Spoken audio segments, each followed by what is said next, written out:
Did that. Well, welcome back to another Perspective podcast.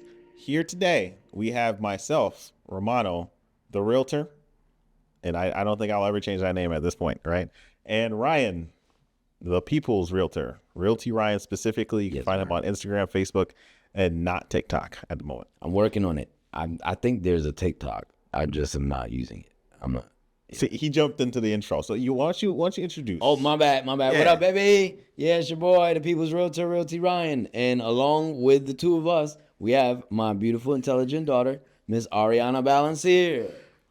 Hi guys, I'm so happy to be here. Very excited. How is everybody today? How is wait, them? They can't say nothing. No, Me? too. Oh, I'm doing all right. Doing all right. You know, I just finished a trip to Massachusetts. Oh, lit. In which I forgot something in Connecticut, so I had to turn around and speed back and then go back to Massachusetts. I had to buy gas after that. I wasn't going far. It's like a 40-minute trip. But you went fast. I won't admit anything. Connecticut State Troopers. But I will say I got where I was going in a reasonable amount of time. So was this business or pleasure? In between, honestly. You know? There's a little this, little that, you know. Some nature. That's some food. That's always. Any general chance you get to relax, some nature, some food. Real. Yeah, you know what I mean? Yes, sir. Got to see a movie. Which movie? Crap, I just remembered that. Yeah, the new Jurassic World. Damn. Right? Yeah. Y'all watched it?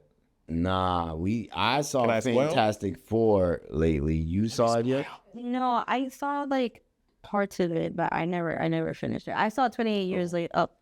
I saw 28 years later, and that movie was so good. Like, I don't care what nobody say. 28 years later. First of all, 28 days later, 28 weeks later, 28 years later. Amazing. You guys gotta watch it. You don't have to watch all three though, because they're not like connected. I thought you just did what you was talking about was getting confused because I didn't realize. No, it's 3 different movies. They do. Yeah, I think I already watched it. What was it about?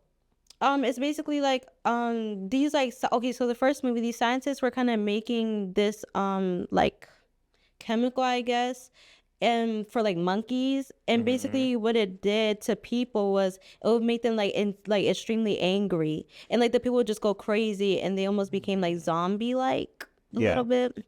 And so it's in the UK. It's based in the UK. The first one has Cillian Murphy. I think that's how you say his name. Cillian Murphy. Silhouette Murphy. Okay. Cillian. It's spelled with a C though, so why would it be Killian? Like cat? Oh, you're plugging. Whatever. He ain't plugging. Wait. Nah. Anyways, so Cillian Murphy. Yes. He plays in 28 years. I don't know if we started that movie and we didn't finish it. I'm like remembering a different movie. It's so I don't think it's that. Yeah, no, I'm talking about 28 years later though. Oh, 28 years? That one just came out. I don't think we did.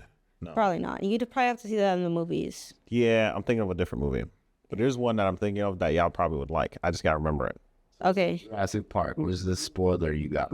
No, he's not supposed to spoil it. No. So, y'all don't want me to spoil it? No, because I'm going to watch it. Okay. Well, dinosaurs. Okay. So, yeah, I just pretty much spoiled there with that one. Does it foreshadow like some of the older, like Jurassic Park? Some of it. Okay. Some of it does. I don't really. That's what annoyed me about it though, because I don't remember the old ones. Yeah. And I didn't watch the ones between the old ones that I did watch and the ones that came out now. So it's just like there's like this gap that I don't really know who they're referring to. But I think there is some call outs that people would understand if they watched the originals. Okay. That's about it. I thought it was a nice movie. I think you may enjoy it. I don't think it was it wasn't as action concentrated as the previous ones, but their plot is usually trying to be as vague as possible. the plot is usually very family friendly. Yeah. Ish, you know, aside from the gruesome murders. But they don't really show all of it. Yeah. So, yeah, Jurassic World. Watch it. Y'all should watch it. Everybody should watch it. It's a good pastime. Speaking from someone who barely watched the other ones, so that's awesome. You barely watched the other one? You? Me? Man, I watched the first one, the one that came after that, and maybe the third one. Jurassic World. My man was like 4 then. All the park. I don't know. I watched the parks. The parks. Not the world. Anything that started talking about worlds, Really? anything that started, I don't know. I don't know though. To be telling you the truth, I don't remember. Like sum it up, I don't remember. I don't remember which ones I've watched, which ones I've not watched. I mean, the overall like plot is pretty similar between all of them. Yeah. It's kind of hard to know which what I is mean? which. Yeah. It's not like a Fast and Furious or something like that where you kind of recall certain places they've been or something like that to kind of keep track of all these movies that they put out. But yeah, I saw the Fantastic Four a couple weeks ago. That was a great movie. Highly enjoyed that one. And they really did it right. They took it back to the comics. They took it back to old school Fantastic Four, how the story originally like comes out. And I like that they didn't spend all the time like showing them becoming the Fantastic Four. Like every time they drop a Fantastic Four movie, they spend like 3/4 of the movie showing you how they got like that. And then this one was really like speedball right through that part, and now they're already heroes, and it's kind of showing you like how they're living their years almost. And then you're seeing that they're just regular superheroes in their area, and then finally something comes up that makes them have to kind of focus in on a certain part of the timeline. But it's really an introduction into bringing the Marvel Cinematic Universe together, which has always been split up. It was good to see. I basically kind of hated every Fantastic Four movie before this. It was good to see one that is finally going to bring them in with everyone else. Cool. So eventually we should see X-Men, Fantastic Four, and all of that. It would be nice. Yeah. It would be nice, I lost my favorite. Well, I think most people lost their favorite Wolverine already, though. So it's kind of weird. Logan. It's going to be weird. I mean, we'll see. They figure out a way. But we're going to have Deadpool. They'll grab him from another one of them timelines. So, all right, what you got going on, or what have you been up to? Nothing. I've been chilling, enjoying my summer, but I have been at Pratt and Whitney, my favorite. So yeah, I started my internship in June, and it's been great. It's my last week. Well, next week's supposed to be my last week, but I'm about to go to Jamaica. So yeah, but I really enjoyed it. It's been like a really good opportunity for me, and it's kind of set the path that I want to go down college-wise. I'm kind of focusing on mechanical engineering at this point. So yeah, I love Pratt and Whitney. Run that real estate license. So that's the only problem with Pratt and Whitney is that I do plan on getting my license next year, like while I'm in high school, because like as soon as I turn 18, like I want my license. Well, I want to at least start taking classes for me to get my license. So I kind of want a job at Pratt that's going to kind of be flexible enough for me to do real estate at the same time. But it's like in the position I'm currently in, program quality, I feel like it's really like a good spot for me to be in if I do want to do real estate versus being on like the shop floor or being like an engineer where a lot of your time is directed towards meetings, like problem solving, etc. So yeah, I'm gonna be in this building though. Like you guys can't push me out. I'm gonna be here. So sorry, and I'm gonna outsell all of y'all. So whoa, a big talk. And what about your fun activities as of late? Fun activities. I just been enjoying. Well, most of my time I'm at Pratt, like, cause I work Monday through Friday. So, but when I am with my friends, either going to the movies or birthday parties, stuff like that. I haven't really been doing much lately. Literally, me going to Jamaica is probably the most fun I've had so far this summer. Everything just comes from an. Oh, what that just happened? Like, I need my brain. This is second concert of the summer. First, it was The Weeknd, amazing. Etso, oh my goodness, that concert was amazing. But then we just went to another great concert last night, and we went to see Lil Tunechi, Lil Weezy, Lil Wayne at the Xfinity Center, and it was so fun. Oh, sorry, I'm kind of screaming in the mic. They're gonna hear you loud and clear, that's for sure. But yeah, it was so fun. Like, it was so great. Like, he brought out mad people. it was a little concerning at first. I'm not gonna emphasize. Yeah, I'm not gonna say nothing, but had me and my homeboy a little worried, cause that's what I'm gonna say. But other than that, everybody else was great. Like, it was amazing. And not saying that he wasn't great, but it was just a little concerning. But yeah, it was amazing. He wasn't great. They had some kid there who said he was, I guess, partially black, but he looked like he was straight from the Mount Caucasus. No. It wasn't even Mount Caucasus. He looked like he was from like Scotland, like, or who's the ones with the red hair? Irish. Yeah, Irish. And so I thought he was Irish, but I don't know. He dropped more N-bombs in the first like minute of his song than you hear in like the average Lil Wayne album. Oh yeah? Yeah, so that was a little concerning because we thought somebody just walked out straight from the Mount Caucasus and was, playing with the culture. So, I just think we gotta be more careful and, carry ourselves a certain way, because people don't always know where you from. Right, and there's been people who've, been assaulted and things like that because other people don't know who they are or what their background is and don't appreciate the words coming out their mouth. But also, I feel like there's a line to draw because some black people do feel like it's just natural to say the N-word. But it gets to a point when you're not like you say that it's because of like the area you're grown in, but you shouldn't have to feel like you have to overuse a certain word in order for people to kind of know, oh, okay, he's black. Like, you shouldn't have to abuse it or use it to the point where it's like, oh, well, that's what makes me black because and it's like, bro, like, it's never that serious. Like, black is beautiful. Black comes in all kinds of shapes, sizes, colors, whatever. But you shouldn't have to feel like you gotta, oh, well, since I have this past, I'm gonna just use it. Like, no, like, you don't have to fit it into every single line, every single bar. Like, yeah, be lyrical, my love. And that's an important analysis, guys. For all the people sitting at home, I'm sure you heard about the Kendrick and Drake beef. Now you're probably wondering, what does this have to do with Lil Wayne? I'm not trying to start nothing. This was told to me by Ryan before this, so if anything, Ryan prompted this. Would you say that he's selling a little bit? At first, before you knew what was what with this guy, right? And considering his insensitive use of words that maybe he shouldn't have used, right? Would you say that that's hanging around like sellouts?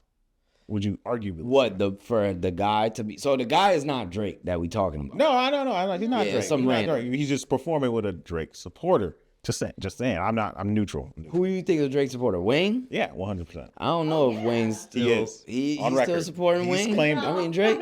On record. Well, listen. I mean, he brought him in. I guess he can't really turn it off. You know what I'm saying? So I ain't mad at him. Listen.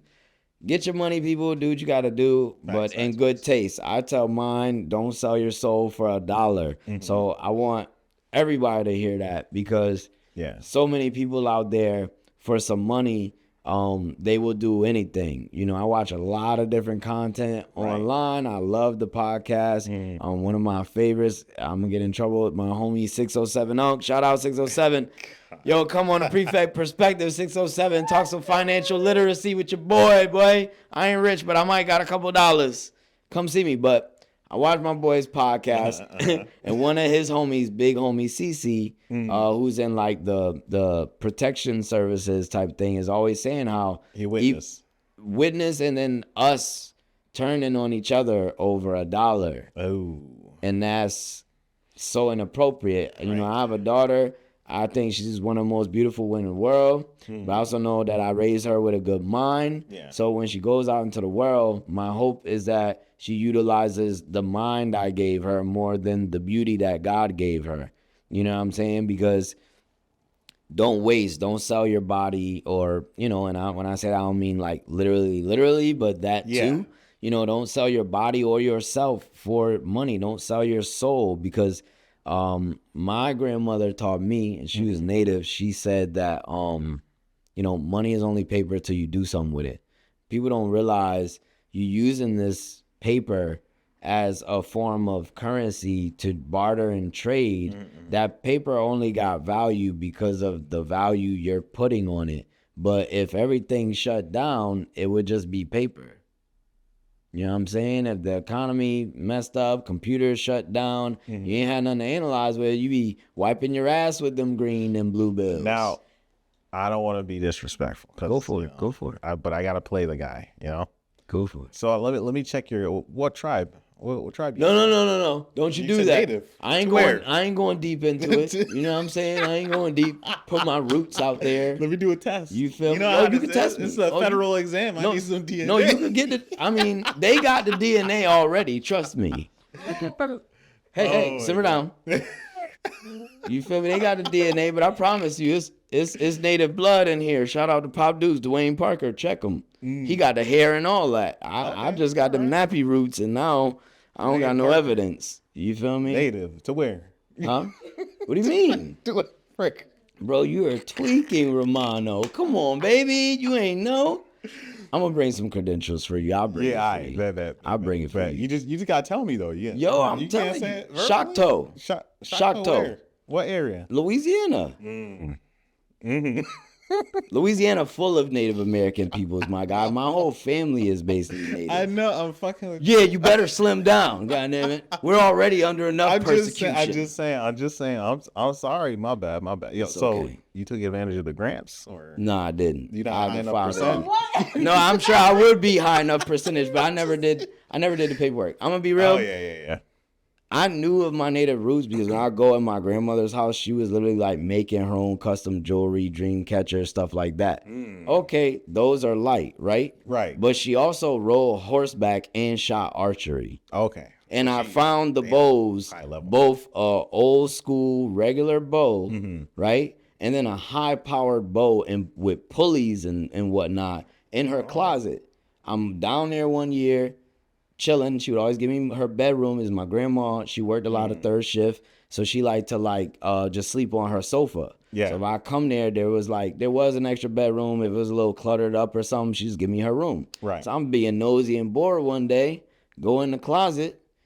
It's there, and on the table on the dresser is pictures of her shooting the archery. Oh, okay. Funnier part, we had some wild dogs come out in the neighborhood one time and do some crazy stuff.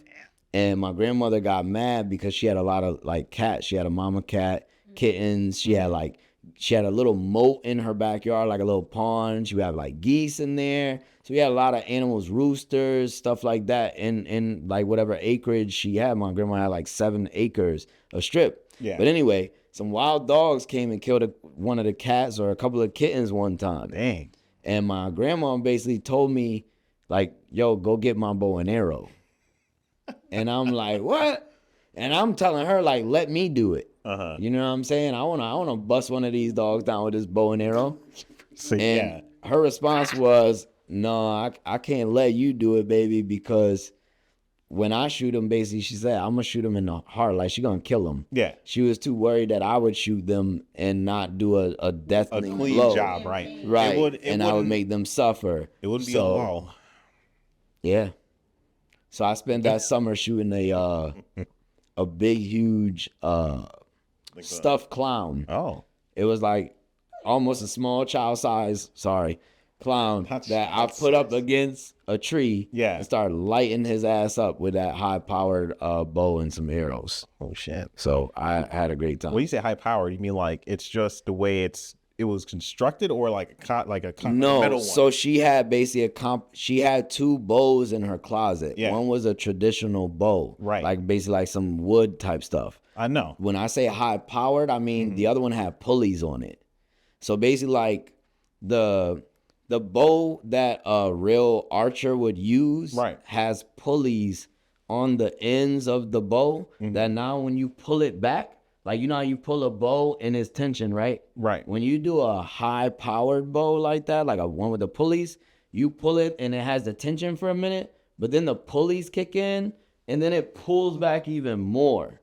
Right. So now when you let it go, like it's way faster than that traditional bow would have ever been because it's using pulleys to increase the force and allow you to build more tension without, breaking your back. You would never be able to pull with that force Right. of what those pulleys were on. So that was super awesome. Yeah. So Super awesome. people who normally can't exert that level of strength, it's like a little handicap. No, Romano, it is. So you're telling me I'm telling you, without that pulley system, there's been no one who shot as strong. I highly doubt it. I'm not Okay. You're not a versed historian, enough. no. Yeah, I don't know nothing Yeah. about the bows and arrows. I you're just found saying. one in Momo's closet one day. You feel me? You just found one in Momo's I'm just closet. saying, y'all, if you need a little assistance, just tell the audience, you know. Listen, no, because if I gotta pop Just you, a I'm little probably boy, you know? listen. You I'm need- probably not. Look, it was hard to pull that little joint back. Like I said, when you pull it, it's very tense. Right. Till they kick in. It takes some force. I was probably like 14, 15 years old. Yeah, you wasn't that Don't try. strong. Stop yo. trolling, Romano. Stop trolling. We gotta get back to business. Goddamn it. Listen. Okay, all right. Fine. But on the note of what he's talking about, family, you know what I'm saying, and history, yeah, family, all that, Well, all that. the fast reference, yeah. right? But you got to take pride in it, right? And you got so many people who they let their culture slip away, and don't bring it with them. You know, one thing I love about the Jamaican culture is Jamaicans are some of the most pridefulest people. I know that some of them will maybe, you know, take on a little American accent and live that lifestyle. But for the most part, most Jamaicans are very prideful of where they come from and their people in general, like who they are as people. You know, we all got our loose ends or whatever, not to say we love every single person in our culture and think they're the greatest. But overall, you know, like I always say, as Black Americans, it's hard for us to have a certain amount of pride because we don't have the proper light on our history. You know, although we've accomplished so much, we've invented so much, things like slavery, oppression, segregation, the current systems in place really make it hard as a Black American for you to sit back and say, I'm proud. Our heritage is very much so stripped. Like, it's hard for me to look at that flag and say, like, that's my flag when I know all the stuff that goes behind it. Not to get too deep. But that's why I like to know my culture, where I came from. That's why I take a lot of pride in investing in my daughter and letting her know about the things that I enjoy, to the point where she then turns around and buys me tickets for Father's Day to a Lil Wayne concert, because that's the culture. Yeah. And she know that. You know what I'm saying? So, yeah. All you. I mean, what you trying to say, Romano? You ain't taking pride in Jamaica, brother? You been catching straight. He loves trolling. I'm messing. He loves trolling. You not taking pride in your people, Romano? I am. You mentioned specifically the Lil Wayne concert. I didn't know your culture and that Lil Wayne. I mean, But that's what I was saying. it was a Louisiana reference. Oh, okay. Look, You know. see, I'm not from Louisiana. How would I have known? Oh, How would I have known? You should know. I know Jamaican culture. yeah, he ain't. claiming that. Number one. Oh, good. Okay, he do got some pride, y'all. He got some pride. See, he was holding it. Nah. No, I agree. I don't know nothing about Louisiana, but yes, Yeah. I'm glad that you connected with Wheezy on that level. You know what I'm saying? I don't want to say I connected with Wheezy, because I don't even think Wheezy know I was there. But Wayne, I was at the concert, homeboy. You know what I'm saying? I'm usually there. When you come to Connecticut, Louisiana's in the house, not just you. You know what I'm saying? Rodeo. Yeah, it's like my third concert. So I show support to mine even when they don't know I'm there. Yeah, You know what I'm saying? yeah. That's how. So in a way, you got that nationalism in you. More regionalism than a nationalism. But safe to say though, can't separate Louisiana from the U.S. If you want to be a United State. That's You'd true. be a divided state. It's true to an extent. I'll just stick to the Louisiana Purchase on them back when France had them or something. I don't know. This is a whole history class. We ain't talking about real estate today. right. The Louisiana Purchase. How did that go down? How did it go down? I mean, you had a whole bunch of people over here on this continent trying to take something that was never theirs in the first place. Right. Right? And between Spain, France, and Europe. This little continent was getting all super rapey. Is she gonna be the expert? Yeah, you was in school the earliest, the most recent. What you got? You thought Spain what? No. You thought Because you said France, Spain, and Europe. France and Spain are in Europe. I mean, but it was I mean Europeans, like white Englanders. But yeah, Right. France, like the French. So we back. Yeah, we back. We had a little hiccup, but now we're back. So we finished talking about Louisiana Purchase. No, we didn't finish. We're about to finish. Oh. Because I'm going to wrap us up. right now? Yeah. We good. So, ask your question? You said you were gonna tell us about a Louisiana Purchase and how it occurred. Okay. So, the Louisiana Purchase was the whole deal made between France and the United States. Were they United States? Did they count as like the United States back then? Yeah, I don't think it was. Because it says United States, but wasn't it like... Yeah, it would probably be like the 13 original colonies and some change. Yeah, And some change. like Virginia and... Yeah, they were expanding. Stuff. Okay, so basically, the United States had gotten it because President Jefferson was concerned about French control of the Mississippi River, basically. And so... Yeah, because it was a military strategic resource. Yeah, that's why. So basically, $13 million at the time, $15 million at the time. I don't know how much that is worth Probably nowadays. Like billions. Yeah, at least. But yeah, but it wasn't just Louisiana. It was like the whole kind of Midwest. South? Mid-South? Midwest South? Basically from Louisiana up into like Montana. Which yeah. That's it's like a whole like section. Territory. So yeah, and then it was still like around like Oregon and stuff like that. That was still British territory. And then California, Nevada, Arizona, that was still like Spanish territory. So yeah, that's interesting. Manifest Destiny took care of them, though. Excuse me? Did it?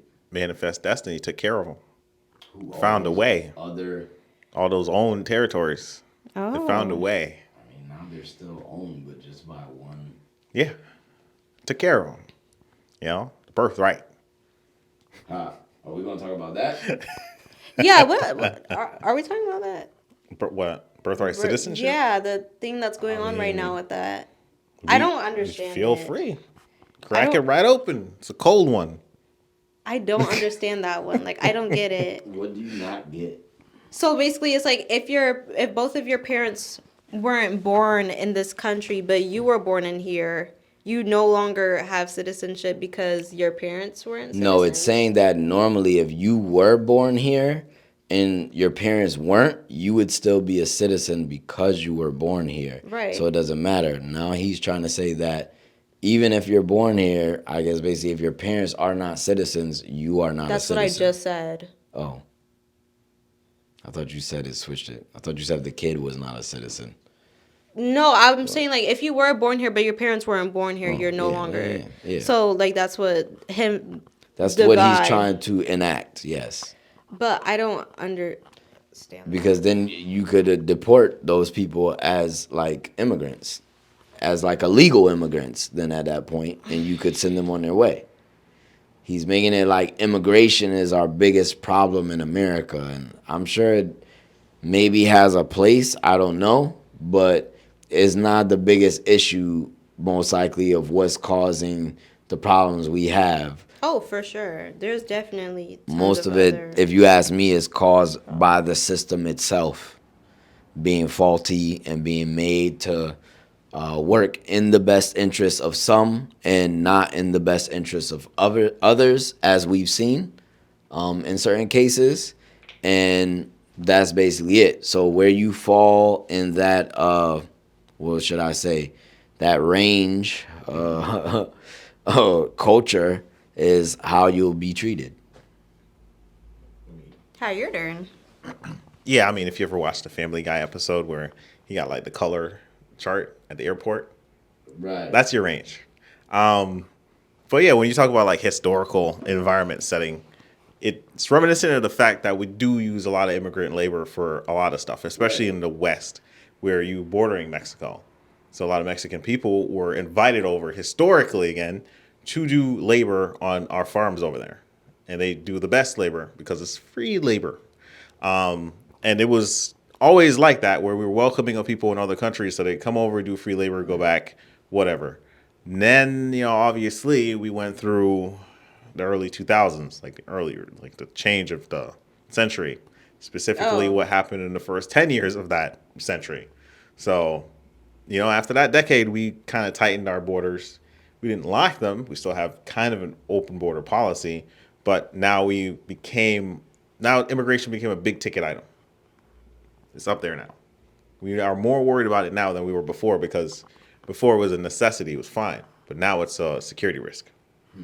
We're not going to close borders on paper, though, because it will be tricky with our current allies on all sides if we just closed our borders. Right. Oh, like North Korea type.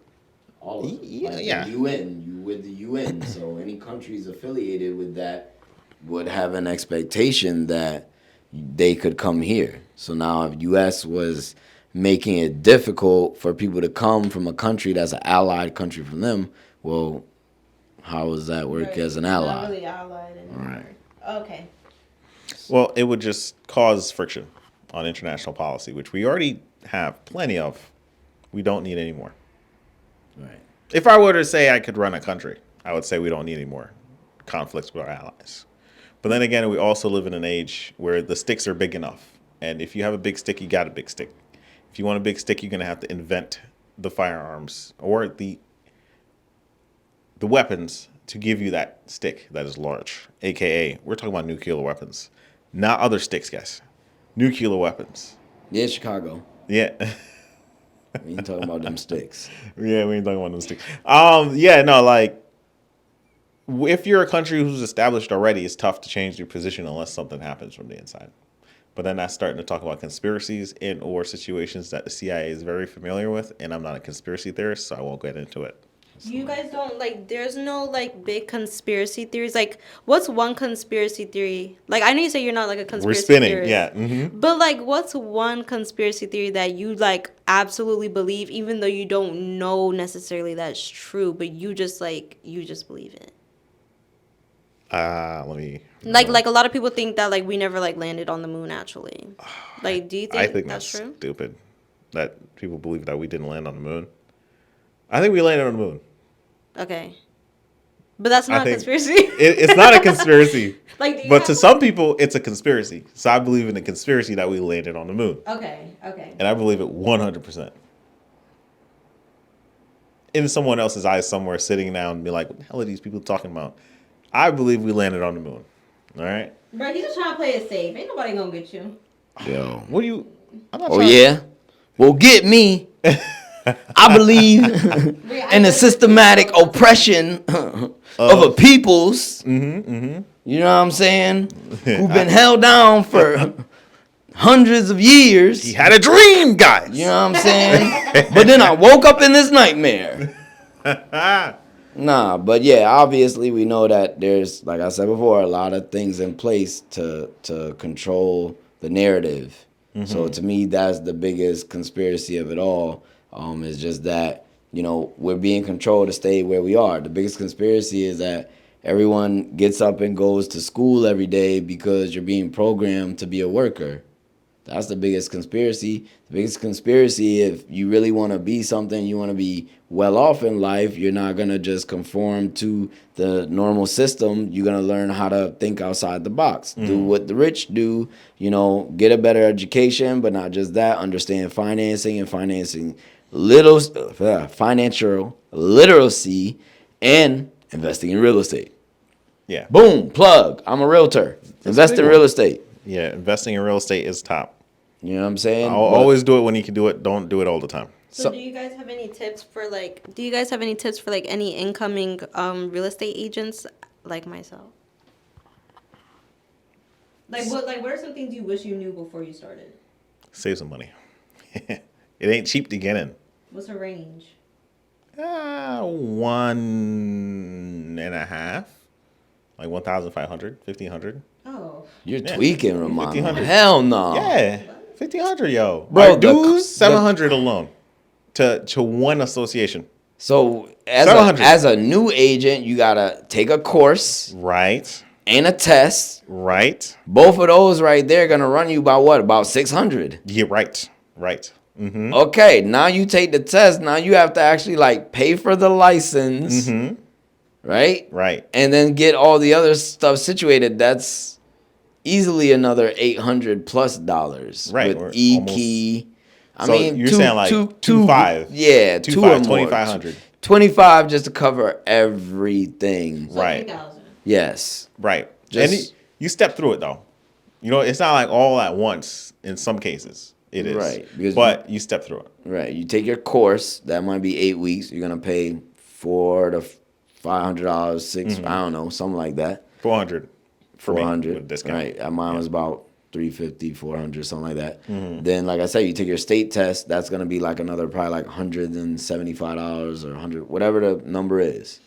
You know. Then once you pass that test, you actually have to pay like to get the license itself. Right. How often do you pay? Along with dues. So you pay what, yearly dues? Every 2 years. Every 2 years you pay dues, but then like for me to go on that website to set people up, the MLS, I have to pay for that. Right. For me to be able to get access to the codes for the keys, $200. and especially, you know, the electronic one, when I do it with my phone, the e-key, yeah, that's another like $200. And those are paid like yearly. Yeah. And then the bi-yearly is mainly just $600, dues. $700. Yeah. Right. So if you go into real estate, you better sell some houses. Somebody asked me recently to talk to someone about being a realtor. Right. Not to encourage or discourage, but just to give them an understanding, An idea of what it is. And what I would basically say is this: if you're not a people person, if you don't feel comfortable talking to people, if you in this day and age are not electronically savvy, although you could kind of maybe get around with that, but you're gonna need some help. You probably don't want to be in real estate. If you have a problem telling someone to invest a bunch of money into something, or you're like to count people's pockets or your own pockets too much, you know, real estate may not be for you. But if you enjoy people, if you enjoy helping people, if you just have a passion for getting someone past a very difficult situation, because sometimes just going through that process can be difficult, then yeah, you may. And if you have the fortitude as any salesperson to just be able to take a lot of no's, not like we go through that in real estate where we're asking something and we're constantly be told no. But when you come in, you have to build your own clientele. You have to market yourself. So you're going to use social media and different types of systems to, you know, flyers, digital marketing, whatever, to get yourself out there. But it's not going to happen overnight. You know, we've had Alex, one of our younger realtors here, speaking about how difficult it was for him in the jump. But now Alex steamrolling through it. But he's got 3 listings right he now. was super consistent. He marketed his information. He sent out flyers. Once he understood the power of the social media, he got on it. Right. He did a lot of things a lot faster than the rest of us did when Fabian was pouring into us, telling us to do the same things. And he kind of did more because we were more being pushed towards the social media. Right. He went above and beyond. You know, shout out to my cousin Tack in Florida. He's also a realtor. When I spoke to him when I first became an agent, he told me, which I came back and brought here to these guys, that you have to find as many like spheres of reference that you can find. So, you know, you're gonna just the people you know, the people you work with, stuff like that. But then also how you market. You're gonna send out flyers, you know, you're gonna go door to door, you're gonna create video content and stuff like this, you're gonna start a podcast. Whatever it may be, like, but something you have to put yourself out there, because if you think you're gonna sit around and just get clients dropped to you, Romano, is that the case? Do clients just fall in your lap? No. And to break apart what Ryan's saying, because I've been wanting to break it apart. Busted. There's different levels to this. All right, Alex is doing spectacular, partly because he got married. Congratulations, my man. What the? You Mr. Alex now, all right? So Mr. Alex. say Mr. Alex, right? He's doing spectacular. And he's done many different things, just like you said. You got that advice, diversify your pool, at least your way of reaching different people in order to build your pool of clients, right? Right. That's spectacular. But there's more to that because there's consistency. Say you do start a podcast. That's great. Don't end the podcast after 2 months. You need to stick out your podcast for 3, 4, 5 years. Right. Right. And then people will be like, hey, yeah, I know you. And you might just be in California. Your podcast is on the East Coast. You know what I mean? Like people will get to know you more over time because of your consistency. It's not that you do all of these different things once or twice a year and it'll work. You need to do that all year. Right. All year, all the time. You need to live and breathe it. Because not to be insane, but but you gotta live and breathe it. Just right. like how you wake up in the morning and you're at your 9 and you go to bed after you've done your 5. Your 9 to 5 job. You live and breathe that shit. Right. That's how you got to do real estate. Right. So, do you feel like it's possible for someone to start off real estate full time, or do you feel like that's something that you have to build to? You can start full time. It's just that you can't expect to get paid full time. It's not going to happen because unless you got a family that's willing to give you all the clientele in order to like jumpstart you while you're grinding away, while getting to know strangers, getting to know people who will do business with you. Yeah. If you don't have that close connection, that sphere of influence to immediately help you jumpstart it, it's going to be very difficult for you in the first couple years, if not terrible in the first year. You might not do a damn thing. You might be sitting on your goddamn hands the entire time, wondering like, yo, I'm handing out flyers, I'm making content, I'm getting to know this kind of specialist, this lender. I'm not getting no leads from no one. Nothing's working out. Yeah, because it's not going to happen instantly. Unless it does happen instantly. It's that's just real estate. If it happens instantly, it works. Okay. No, it's not luck-based whatsoever. You can highly influence it. So, for example, if I were to go out, let's flash back in time. I'm just starting college. If I went into college with the express goal of getting to know as many people on a high level as possible with the intention of making them clients and working out those relationships, by the time I would have finished college and I then do full-time real estate, I would have a ginormous base of people to use as clients because that's what I was building up to. So technically, you do manufacture your success with effort. It's just that you would not have known that you needed to do that. So now you're starting from ground zero.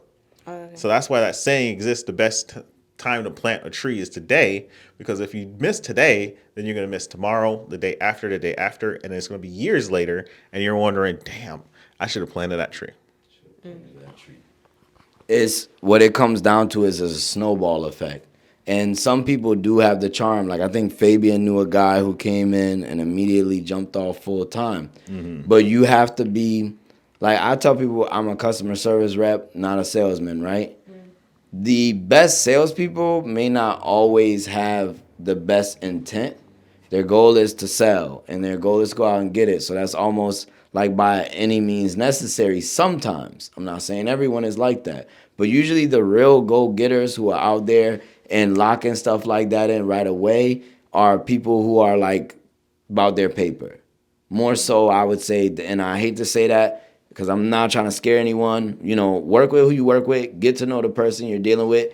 And if they're a trustworthy person, go with it. And if they're good at what they do, go with it. But a lot of salespeople, the ones I've worked with in the past who've made the most money weren't necessarily the ones who cared the most about their client. They cared about putting money in their pocket. Mm-hmm. And like he said, they were consistent. So the snowball effect of also what he said with the school, it's a snowball effect. Every young person out there, forget real estate.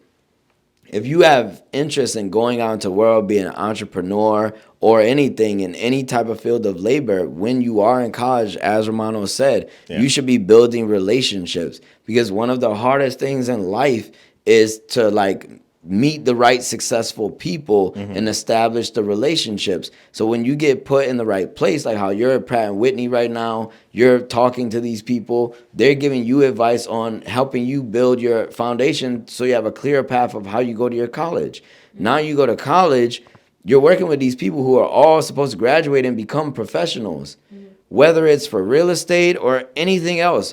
Why not keep bonds and build bonds with these people? Because you never know where they may end up, that if you utilize that, one day they might have a position for you. You know? Yeah. So it just starts like, if you see positive people, and it's just like some of the books, I think Think and Grow Rich, Rich Dad, Poor Dad, they're like, you know, put yourself around people who are doing better than you, because then that's just going to trickle down to you. And you're going to learn how to do what they do for success. Right. You know, and you model that mentality.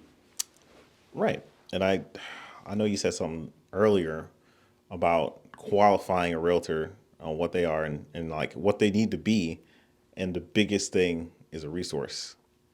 And that can start at any point in your life that you become a resource, because that is really just a culmination of you gathering experiences and knowledge. Right. Just like you could be an attorney and become a realtor, you could be an inspector and become a realtor, you could be anyone and become a realtor.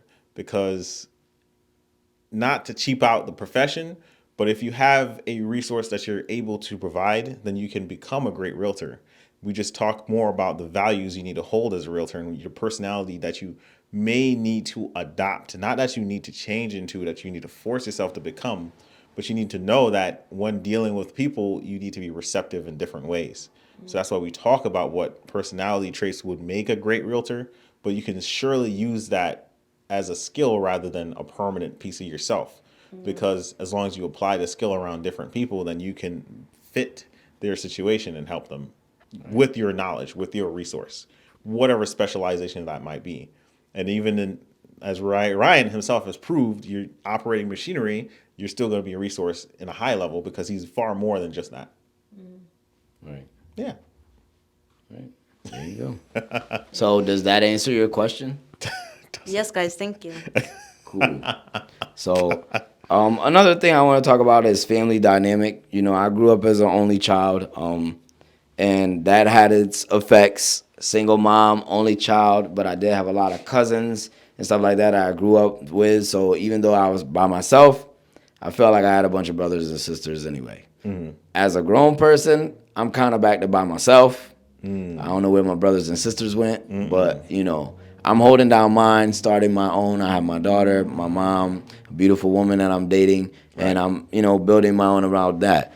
What would you guys say are some of the complexities? Because I've seen, from seeing some of my cousins that are like 3 or 4, or even one of my aunts has 6 kids. Yeah. You know, and sometimes there's turmoil in there when you got to deal with so many different personalities. How does that work for you guys? So how can you speak to that? And what do you recommend for those young people out there who have a larger household? How should they cope and handle, you know, attention and fair treatment and not, you know, being the favorite and things of that nature? You want to go first, Romano? I guess I'm the oldest of the ones presented with the question. I'm a middle child, older sister, younger sister, and other extended siblings. I don't know. It's more about survival up until like, what age? 18. So really, like, the sibling I had to like take a back seat to like just doing what was important. So to me, it's weird. It's like tough explaining, because I was like all over I'm like immigrant, right? I was born in Jamaica. That's where I'm from. Right. That's my nationality. That was where I got my first passport. So, you know, like, I'm now an American citizen. So it's weird for me to be like, talk about family and my place in my sibling-ry, because it's weird. Our relationship evolved around us moving around so much. Like, my older sister experienced something different than I did because she was older.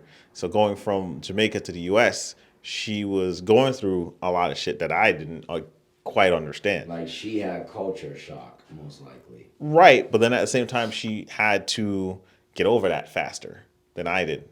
most likely, because then she also needed to make friends and all that. So when she started making friends, going out, doing her own thing, like I don't know what the hell was going on with that, because it's not the same as Jamaica, where it's like, you know who people are going out with. Right. You know what's happening. You know exactly everything that's happening. Not up here. Your business is your business. You know, like, you know, you mind your own business over there. Right. Very much so. Your personal life is now your own business. So I'm not a part of my siblings' personal lives as I used to be, because we used to not have much to do, no technology, none of that. We just run around, a bunch of kids with freaking no shoes on, run into the beach, back, sleep under a tree or something. Like that's all we had. Y'all was too busy going through it. You telling me to be kind of fighting for favoritism in between either one of your parents. Yeah. That was not y'all. It wasn't a problem until maybe within the last 5-10 years, when y'all grown as shit. yeah, when the it's the difference between who experienced Jamaica and who didn't really experience Jamaica.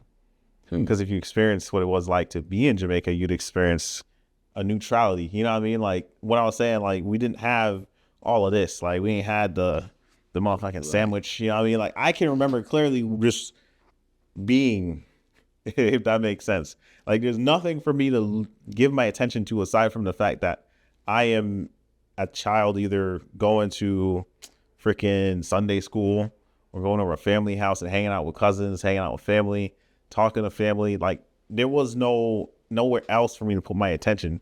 So to explain it is tough, right? So like for me and my sisters, we were truthfully just going through it. And we had a strict dad at that point. So it was just like we were all doing our best to survive under strictness that is perfection. My sister was learning how to sing back then and all that. So when she came to the US, she stopped doing that. So that's what I'm saying is like I understood some things about them in Jamaica that I now in the US had not. Right. And then as time went on, I was just like, I'm an academic person. Unfortunately, I've been told that I seemingly do well in school. Why is that unfortunate? Because who the hell want to be academic? You know what I mean? Shit, somebody who want to be successful. Slime, stop trying to absorb the street mentality, brother. Man, yeah. And that's the biggest problem out there. Be prideful of intellect. I was never a big guy. I'm at barely 133 pounds right now, and that's like my heaviest weight ever, and I'm feeling myself. Mm-hmm. But I pride and was very thankful always for the mind that I was given to be able to move and observe the way I've observed, and move through life, learn what I need to learn so that, you know, so I just, for all of y'all out there, you could hang with the homies and all that. Like, bro, I have people, as I've said before, and people took it hella the wrong way. Right. But as someone who comes from nothing, you've been around everything. And I still, to this day, you know, even if I'm carrying myself and speaking like this, there's people out there in the streets who have high respect for me, you know, or they might tease me about it a little bit, but deep down, they know what time it is and they respect what I'm doing because they know I'm out here trying to shift the culture, you know, for me and mine. But now I'm and always sharing it with everyone. I'm just thankful to be able to do it on a bigger platform right now, as these are conversations, you know, that I've always had with people. So you were saying, your sense, the struggle was so real. Maybe you didn't have time to act out as a middle child, and if you got a strict parent, you just trying to stay in line. Right. So until I came to the US, that was it. It was just all locked in. Came to the US, didn't understand shit. So it's just like I'm trying to adapt and change in however way I could. Right. Being a kid in a new place. And my mother is also taking care of us as a single parent at the time. Because of complications, well, I think my dad got locked up. Gotcha. So he in Jamaica. Yeah. So he wasn't able to come up here at the time. So it was just us solo. And then we went from New York to Connecticut, where we definitely were solo. Gotcha. So then it's just like the only thing I could do as a child per se was to focus on school. Good. And that didn't really kick in until the end of, like, the beginning of middle school, because up until then they thought I was stupid because my mother brought me to a eye doctor and discovered I was blind. Oh. Yeah. They thought I was like, yo, why is this kid not learning? Yeah, it's just because I could not see the board. so I couldn't understand what the hell they were talking Damn, you couldn't think to say, yo, I can't see. You might have been a little about. stupid. Who the hell want to be blind, yo? I probably was in denial. I was like, nah, it ain't my eyes. Yeah, this nigga special as hell, yo. It ain't my, it's not. I powered through it. He's like, it's the diabetes. Yo. Tweaking. So yeah, I ended up being blind. So I got glasses and it was just off to the races from there. Use Dexter's laboratory after that. You need to chill out. But I do got Payback. a pile of certificates, medals, and all that. It's lit. I went to like a paramilitary middle school though, like AFHA. Yeah, sure. It was. Is that an all boys school? No. Oh, no, good. no. Like they just ran the middle school like a freaking boot camp almost. Like we had to walk in lines between classes. You had to wear a uniform, and they separated everyone who were high achievers into like honor roll type categories where you got like this wristband to separate you from the Talk about them. So yeah, I was talking about the whole wristbands in my middle school. Then we talked about college. It cut out because the heat in here is crazy and the camera can't handle it.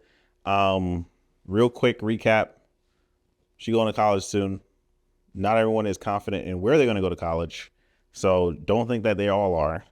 If they have a 5.0 GPA, then yeah, they're probably going to stick to what they want to do. And get a full ride while they're at it. Yeah. I would advise community college and then university, but university experience is what a lot of people want to experience. So maybe you want to go that way. Yeah. Right? Either go to UConn or don't go to college in Connecticut. And that's for her specifically because I don't want to keep living here. Know what I mean? My God. But no, just stick to it, kids. Education is cool because you could think it's not, but being broke ain't cool either. So if you want to get this money, then you use your mind and do it right. You know, don't sell your soul for it, like I said earlier, and make it happen. Let's change the narrative. Let's build the culture. Yeah. And that's it. We're going to go cool off this camera, and we'll see you guys on the next episode when we have the AC on and the camera not melting. Yes, sir. Doses. That's how we know. No, we have to record out.